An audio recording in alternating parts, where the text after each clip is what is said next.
Glands जिसे हिंदी में ग्रंथि कहते हैं, यह हमारे शरीर में एक थैलीनुमा संरचना यानी कि सैक लाइक स्ट्रक्चर होता है जिसमें या तो एंजाइम भरा होता है या तो हार्मोन भरा होता है। और इन्हीं एंजाइम और हार्मोन के भराव के आधार पर इनको तीन कैटेगरी में डिवाइड किया गया, जिन्हें हम एक्सोक्राइन ग्लैंड्स, एंडोक्राइन ग्लैंड्स और मिक्स्ड ग्लैंड्स कहते हैं। तो ये ग्लैंड्स के बारे में हम डिटेल में इस वीडियो में जानेंगे, तो वीडियो को लास्ट तक जरूर देखें। मैं हूं शेषमणि पांडे और आप सभी का स्वागत है मेरे YouTube channel the secrets of medicine पर। अगर आपने अभी तक मेरे चैनल को सब्सक्राइब नहीं किया है या पहली बार विजिट कर रहे हैं तो रिक्वेस्ट करूंगा कि चैनल को सब्सक्राइब कर लें और साथ ही बेल आइकन दबा दें। तो चलिए हम वीडियो में आगे बढ़ते हैं।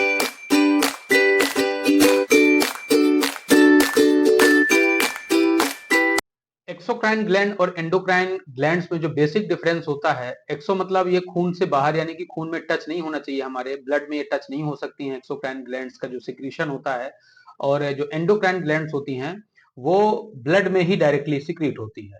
एक्सोक्राइन ग्लैंड से हमेशा एंजाइम निकलते हैं जबकि एंडोक्राइन ग्लैंड से हार्मोन निकलते हैं। और जो तीसरी मिक्स्ड ग्लैंड होती हैं जो कि हमारे लीवर और पैनक्रियाज हैं, ये दोनों ग्रंथि या ग्लैंड्स ऐसी हैं जिनसे हार्मोन और एंजाइम दोनों रिलीज होते हैं। तो हम एक एक करके समझते हैं सबसे पहले एक्सोक्राइन ग्लैंड्स के बारे में।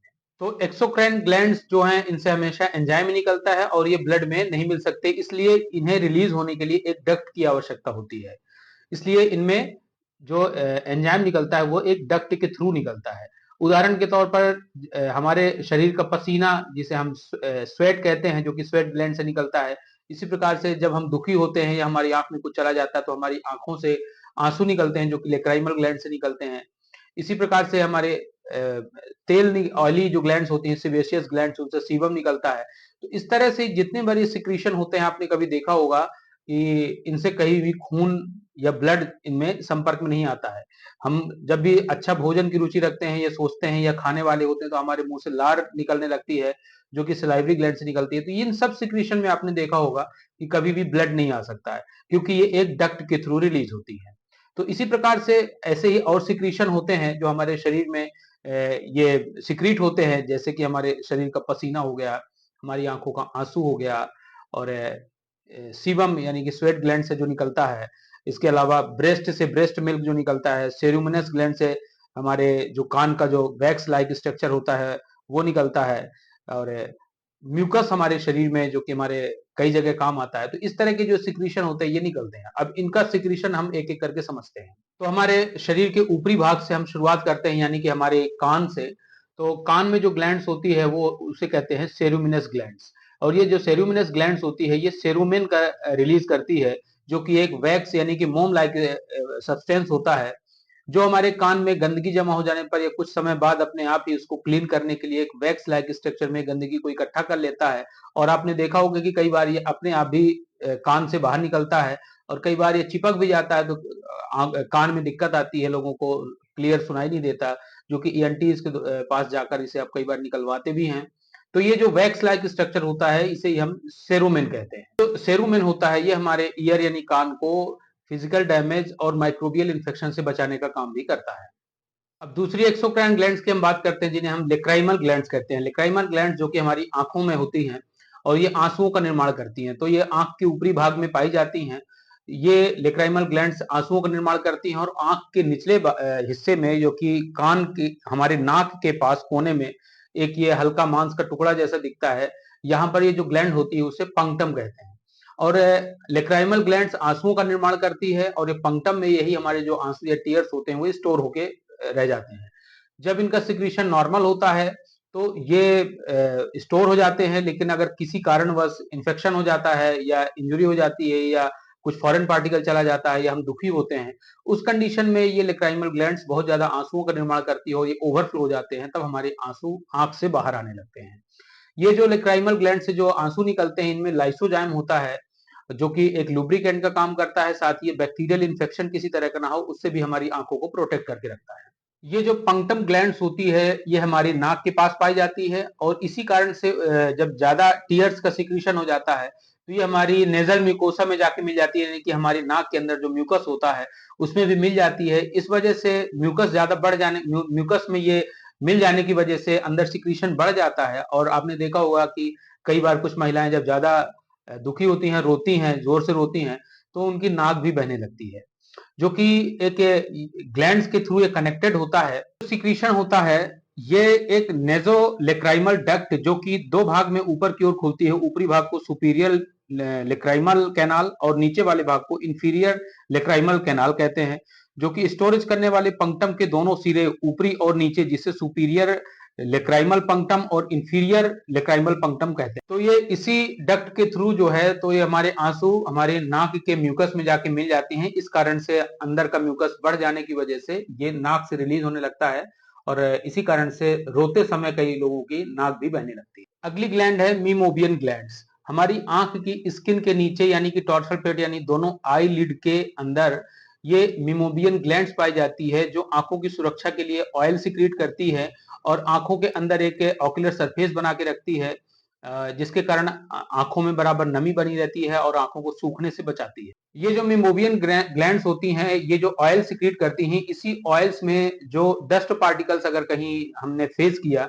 तो ये जो धूल भरे कण होते हैं वो हमारी आंखों की इसी ऑयल में चिपक जाते हैं और आंखों का कीचड़, जिसे हम डस्ट मड फ्रॉम आइज कहते हैं। तो ये जब हम सुबह उठते हैं कई बार अगर हमने आंखों को धोया नहीं तो देखा है कि आंखों के किनारे ये कीचड़ जैसा जमा हो जाता है, जिसे मड फ्रॉम आइज कहते हैं। अगली ग्लैंड है स्वेट ग्लैंड्स। स्वेट ग्लैंड्स यानी कि पसीना निकालने वाली ग्लैंड्स। हमारे शरीर में करीब 5 लाख से ज्यादा स्वेट ग्लैंड्स होती हैं। ये हमारे शरीर में पसीने का निर्माण करती हैं, जो कि हमारे एक्सक्रीटरी सिस्टम का एक बहुत ही बड़ा हिस्सा है।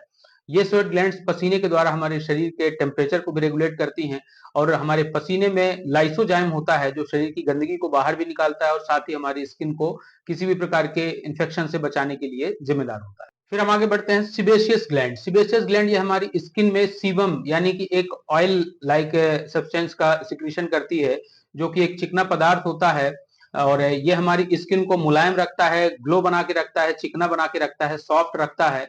तो ये हमारे पूरे शरीर में पाए जाते हैं और इनके जो ज्यादा मात्रा होती है, ज्यादा ये ग्लैंड्स हमारी नाक के पास और हमारे फेशियल एरिया में और हमारे बालों में, स्कैल्प में ये सबसे ज्यादा पाई जाती है। ये वैसे हमारे पूरे शरीर में पाई जाती है, लेकिन हमारे पाम यानी कि हथेली होती है और तलवे टोज के छोड़कर ये हमारे शरीर में सीबम का निर्माण करती है। सिबेशियस ग्लैंड्स किशोरावस्था यानी कि टीन एज में सबसे ज्यादा एक्टिव होती हैं और अगर ये ग्लैंड्स बहुत ज्यादा सिक्रीशन रिलीज करती हैं तब उस स्थिति में बहुत सारे टीनेज के जो बॉयज और गर्ल्स होते हैं तो उनको पिंपल्स यानी कि एक्ने टाइप का भी इसी की वजह से निकलने लगता है।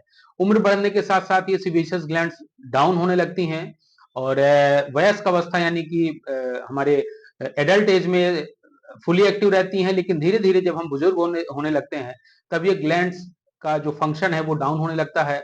इसी कारण से जो बुजुर्ग हो जाते हैं उनकी स्किन ड्राई ज्यादा रहती है, एडल्ट जो लोग होते हैं उनकी स्किन ज्यादा ग्लो दिखती है और बुजुर्ग में होने पर ये ग्लैंड्स की वजह से उनमें झुर्रियां यानी कि रिंकल्स भी दिखते हैं। अगली ग्लैंड्स है सलाइवरी ग्लैंड। सलाइवरी ग्लैंड्स जो सलाइवा का निर्माण करती है यानी कि हमारे लार का उत्पादन करती है। जो हमारी लार होती है, लार ग्रंथियां, वो 3 प्रकार की होती हैं, पैरोटिड, सबलिंगुअल और सबमैंडिबुलर। ये जो सलाइवरी ग्लैंड्स होती हैं ये डाइजेस्टिव एंजाइम्स का ही सिक्रीशन करती हैं, जो कि टाइलिन और अमाइलेज होता है, जो कि हमारे स्टार्च के डाइजेशन और कार्बोहाइड्रेट के ब्रेक डाउन के लिए रिस्पॉन्सिबल होती हैं और ये जो कार्बोहाइड्रेट का ब्रेक डाउन होता है उसी के बाद से ये सिंपलर फॉर्म में बॉडी में एब्जॉर्ब होता है। अगली ग्लैंड है म्यूकस ग्लैंड्स। म्यूकस ग्लैंड्स जो है तो म्यूकस यानी कि एक चिपचिपा पदार्थ होता है, ये उसको सिक्रीट करती हैं। इसका सबसे अच्छा उदाहरण आपने देखा होगा कि जब हम खाना खाते हैं तो भोजन को निगलने में इसी म्यूकस का हाथ होता है। इसी म्यूकस के चलते हमारा भोजन आसानी से हमारे इसोफेगस से निकलता है और स्टमक की ओर जाता है। तो ये चिपचिपा बनाता है और ये बहुत ही आसानी से हम भोजन को निगल लेते हैं।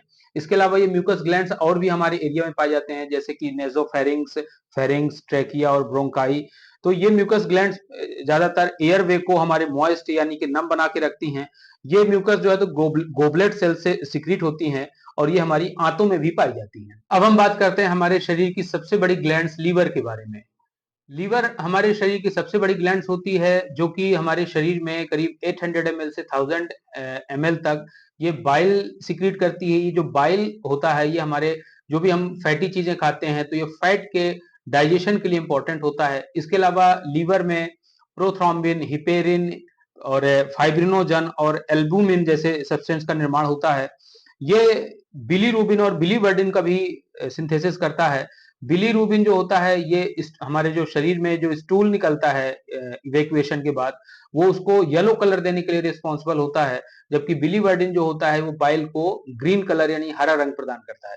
जब भी शरीर में बिलीरुबिन का लेवल बढ़ जाता है, उस कंडीशन में इन्फेक्शन हो जाता है, लीवर में इन्फ्लेमेशन हो जाता है और कई बार हमारे शरीर का रंग भी पीला होने लगता है। इस कंडीशन को हम जॉन्डिस कहते हैं। इसके अलावा लीवर के और भी बहुत से फंक्शन है। ये हमारे शरीर के बहुत ही टॉक्सिक सब्सटेंस अमोनिया को यूरिक एसिड में यूरिया में कन्वर्ट करने का काम करता है। इसके अलावा ये ग्लूकोज को ग्लाइकोजन में बदलता है और कार्बोहाइड्रेट को फैट में बदल देता है। तो ये इसके काम जो है तो लीवर में होते हैं। इसी कारण से जो लोग ज्यादा कार्बोहाइड्रेट भी लेते हैं वो अल्टीमेटली फैट में कन्वर्ट होने लगता है। और अगर इस फैट का प्रॉपर यूटिलाइजेशन नहीं हुआ यानी कि कैलोरी आपने बर्न नहीं करी तो ये फैट फिर धीरे धीरे कोलेस्ट्रॉल में बढ़ जाता है। इसी कारण से कहा जाता है कि लीवर में ही कोलेस्ट्रॉल की मात्रा सबसे ज्यादा होती जाती है। अब इसके अलावा यह लीवर भ्रूण अवस्था यानी कि एम्ब्रियोनिक फेज में जब बच्चा गर्भ में होता है उस दौरान जो आरबीसी का जो सिंथेसिस होती है, क्योंकि एडल्ट्स में तो बोन मैरो में होती है लेकिन जब बच्चा माँ के पेट में होता है उस कंडीशन में लीवर के मेसोडर्म में जो होती है आरबीसी का फॉर्मेशन भी होता है। तो इस वीडियो में हमने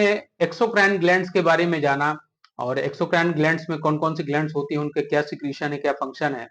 और नेक्स्ट वीडियो में हम एंडोक्राइन ग्लैंड्स के बारे में बात करेंगे। तो इस वीडियो में इतना ही। Thank you so much for watching this video.